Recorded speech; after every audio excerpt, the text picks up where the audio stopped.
హైదరాబాద్ సమీపంలోని భువనగిరి దగ్గర ఉన్న రమణేశ్వరం క్షేత్రంలో ఎన్నో అద్భుత దేవాలయాలు ఉన్నాయని తెలిపారు సిద్ధగురు శ్రీ రమణానంద మహర్షి. మహాశివరాత్రి సందర్భంగా భక్తులకు రమణేశ్వరం క్షేత్రం నుంచి అవకాశం కల్పిస్తుందన్నారు. ఈ ఆలయంలోని శివలింగానికి భక్తులు స్వయంగా అభిషేకం చేసుకునే అవకాశం కల్పిస్తున్నట్లు తెలిపారు శ్రీ రమణానంద మహర్షి. దీంతో పాటు ఆలయంలోని శ్రీచక్రానికి కుంకుమార్చన చేసుకునే అవకాశం ఉందన్నారు. మహాశివరాత్రి సందర్భంగా భక్తులు ఈ అవకాశాన్ని ఉపయోగించుకోవాలన్నారు సిద్ధిగురు శ్రీ రమణానంద మహర్షి.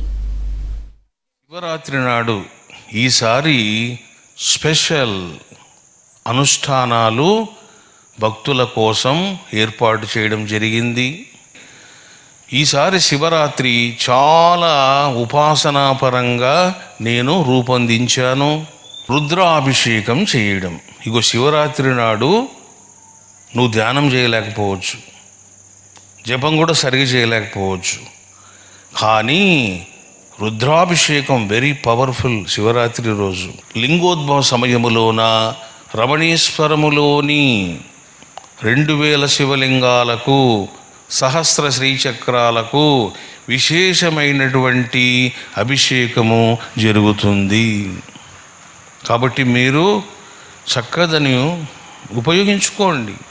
బ్రాహ్మణ్స్ మంత్రాలు చదువుతూ ఉంటారు, నువ్వు అభిషేకం చేస్తూ ఉంటావు, విశేష ద్రవ్యాలన్నీ కూడా నీకు సమకూర్చడం జరుగుతుంది.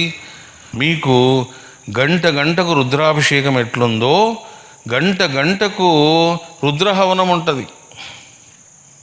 అది కూడా 15 నిమిషాలే. నువ్వు చక్కగా నీకు ఇష్టం వచ్చిన సమయంలో నువ్వు రుద్ర హవనం చేసుకోవచ్చు.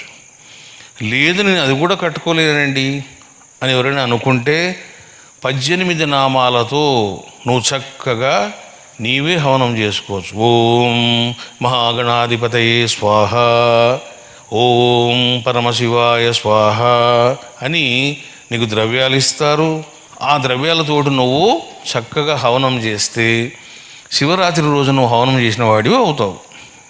సో ధ్యానము జపం అన్నవి మీకు సంబంధించినవి. నువ్వు ఎక్కడైనా కూర్చోవచ్చు, ఏమైనా చేసుకోవచ్చు, దానికి పైసలతో పని లేదు. కానీ రుద్రాభిషేకం రుద్రహవనం చేసుకోవాలంటే మరి కాంచనము లేనిదే కర్మ తెగదు. ఇవన్నీ మీకు చాలా ఉన్నాయి. 12 సేవలు ఉన్నాయి. ఇగో జ్యోతిర్లింగాలు. నువ్వు జ్యోతిర్లింగాలకు వెళ్ళి 12 లింగాలకు అభిషేకం చేస్తావా? నీ వల్ల అయ్యే పనేనా? కాదది. చక్కగా నువ్వు రమణేశ్వరములో ఉన్నటువంటి ఇదిగో 12 జ్యోతిర్లింగాలకు నువ్వు అభిషేకం చేసుకోవయ్యా. ఎంతటి భాగ్యం అది.